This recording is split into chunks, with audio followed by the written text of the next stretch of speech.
Hey, Assalamu alaikum. I am Nawaz. We are here at the Daftarkhwan Fireside. Now, Daftarkhwan is has been working to bring in some of the coolest entrepreneurs out of Pakistan and giving them a really nice platform where they could, collaborate, come together, work on different ideas.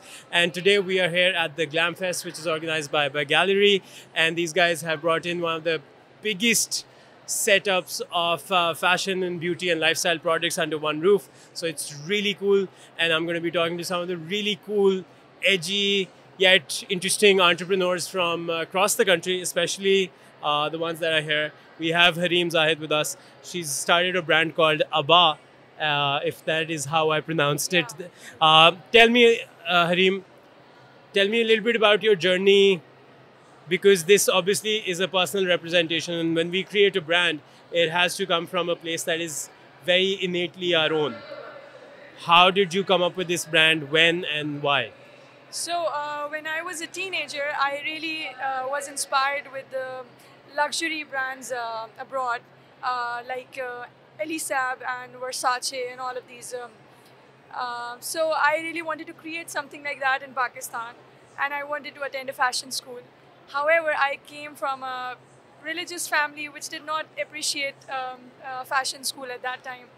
So I went to IBA instead and I learned about what entrepreneurship was. I didn't even know what the entrepreneurship word meant. So I was introduced to good people over there, very inspiring. There's someone called Aisha Akram from IBA. Yes. She was one of my inspiration. She taught me how things work in entrepreneurship. And I started covering up in the same time. So I thought, why not create something, flowy and flary, but with a modest twist. So that's how my brand Abaa came into being. And the first time I started it, I was in my first semester, and I just needed an excuse to start a business, because that's what I joined the university for. I did not go there to study, but I just wanted an excuse for myself and a permission from my parents to just pursue my passion for that. That is so cool, man. That's so funny and that's so awesome, because that's exactly what happened with me. In my first semester of college, I launched my brand, and I still don't know what entrepreneurship means, even though now it's a word that's thrown around on everybody. Yeah. To the best of my knowledge, it is a responsibility. Yeah. It is not just a designation. Yeah. But more power to you, firstly. So, coming from a religious family, coming from and launching a religious brand, modest wear brand, which is now a big market across the world. But when you started, which was almost like 10 years ago, Yeah. this wasn't something that was thrown around as a part of conversation. And how important is it for you now to tell the other younger Hareems out there, when something is natural, follow it, pursue it. How should they be doing that? I think everybody just needs to start doing what they love doing, and it automatically paves a way for everyone. And the second thing is to not lose their confidence that I can't do it, because this is something I struggled with. I struggled with initially in the initial phases of my business. I was very doubtful of whether it will work or not. So I think the confidence was the only thing that kept me going. That is awesome. And was there somebody in your life who kind of you reached out to whenever there were moments of doubt and self-doubt and stuff like that? Because confidence is one of the biggest reasons why people fail. Not cash flow, not sales, Yeah. not anything else. It's, am I worth it? Am I good enough? Was there somebody in your life? Yeah, I think I would give this credit to, first of all, to my customers. That's Their awesome. feedback was something that kept me going. They were always raving about my brand, and just now when I've come back from my stall, they were the reason I was standing there, because they kept on, appreciating the effort I was doing. So I think my customers were my biggest confidence. And then later on, my friends and everyone, they kept reminding me about how I was doing great, and I don't need to doubt myself because I've been doing it for such a long time. That is so So cool, man. they were the ones that kept me hooked. That's so cool, because this is I'm really happy because I'm enjoying, because this is my younger version of me talking. That's so super cool. Acha, so tell me, what kind of challenges were you facing as somebody who was coming, firstly, because I went to business school and I was in fashion, you went to business school fashion, but you were a woman and selling modest wear, creating modest wear as an industry, and also living it. So there's a lot of baggage literally that comes with that. How were you able to deal with that? I think one of the first things that I was struggling with was the operational side of the business. Yes. It's tricky because men are easier, men are more capable. I feel that they are dealing with labor and everyone. Really? They don't listen to women and give that much importance to women. Yes. So that's one thing I struggled with, and I still struggle with. But we've learned that it's going to be this way, and we have to go on with the flow. And another thing that I struggled with was keeping the aesthetics of my brand. जितनी आपके पास ज़्यादा space होती है aesthetics की, जितनी आपके पास resources होती हैं, उतना ज़्यादा आप presentation अपने brand की अच्छी कर सकते हो. And branding में सारी यही चीज़ें काम आती हैं. तो ये चीज़ एक struggle थी. बाकी overall alhamdulillah it was great.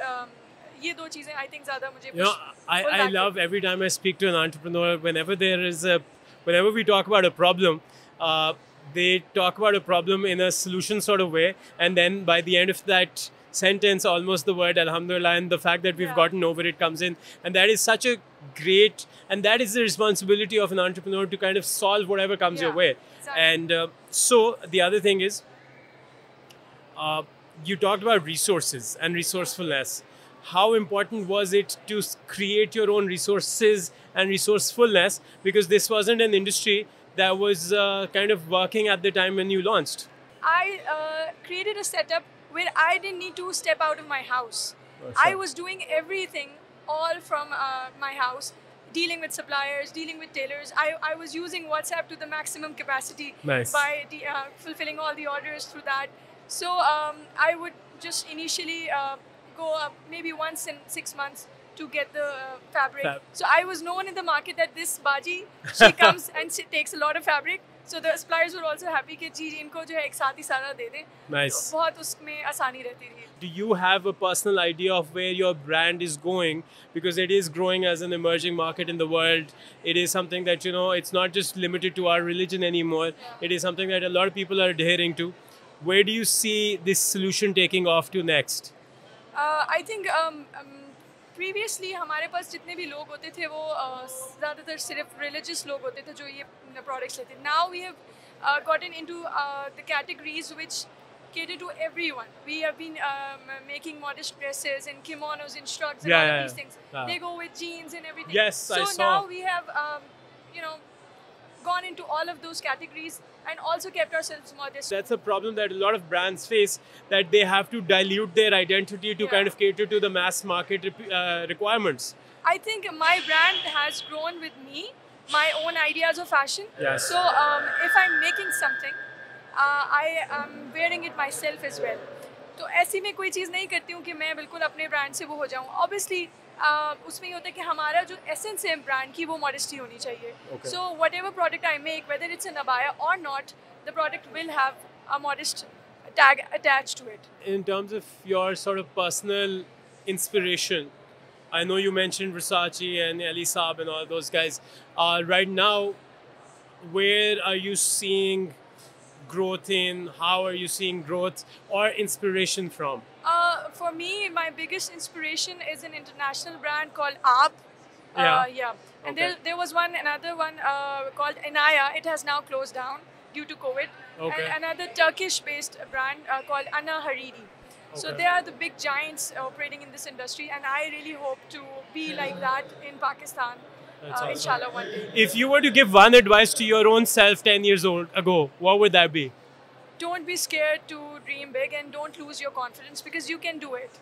And don't be worried about, managing multiple things. And don't feel like you need to compromise on your dreams to keep something running in the house. For example, I have a son, and it really gets to me. I feel very guilty at times that I'm not doing the best to him. It's the, for everyone, for every woman, this is a very worrying thing.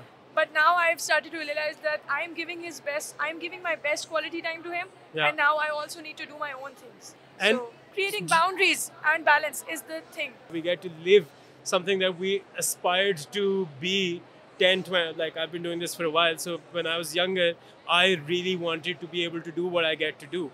But and there comes a time, and that's why a lot of us start to stagnate, because we don't have the next dream. Keep that dream alive. Have a dream. You've gotten this far, not to come this far. Just keep on going. That's awesome, man. So proud of you. If you were to look back on one problem that you think you solved wrong, what would that be? One problem that I solved wrong. Or you didn't solve, procrastinated. I think, the presentation.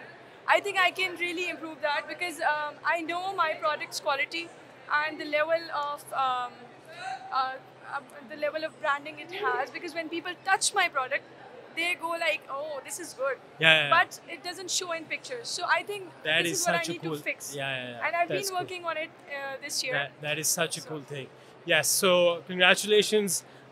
Thank you so much for your time. More power to you. Thank you. And if there's anything else you want to say to all the women out there who are finding it difficult to start a professional life, what would you say to them? I would say जो आपका दिल करता है ना वो करें, जो सब करें वो मत करें. इस चीज़ पे नहीं जाएं कि ये चल रहा है तो ये कर लें. अपना जो शौक है ना, because that keeps you hooked to what you're doing. It keeps you grounded. आप उसी को फिर फॉलो करते हैं. Otherwise अगर आप दूसरे लोगों के ड्रीम्स को फॉलो करेंगे तो फिर 2 दिन करेंगे, 4 दिन करेंगे, then you'll get tired. Spoken like a true entrepreneur, man. I'm so glad we spoke. Thank you so much. Take care. Thank you for It having was me. wonderful having you here at the Fireside, man. Take care. The office.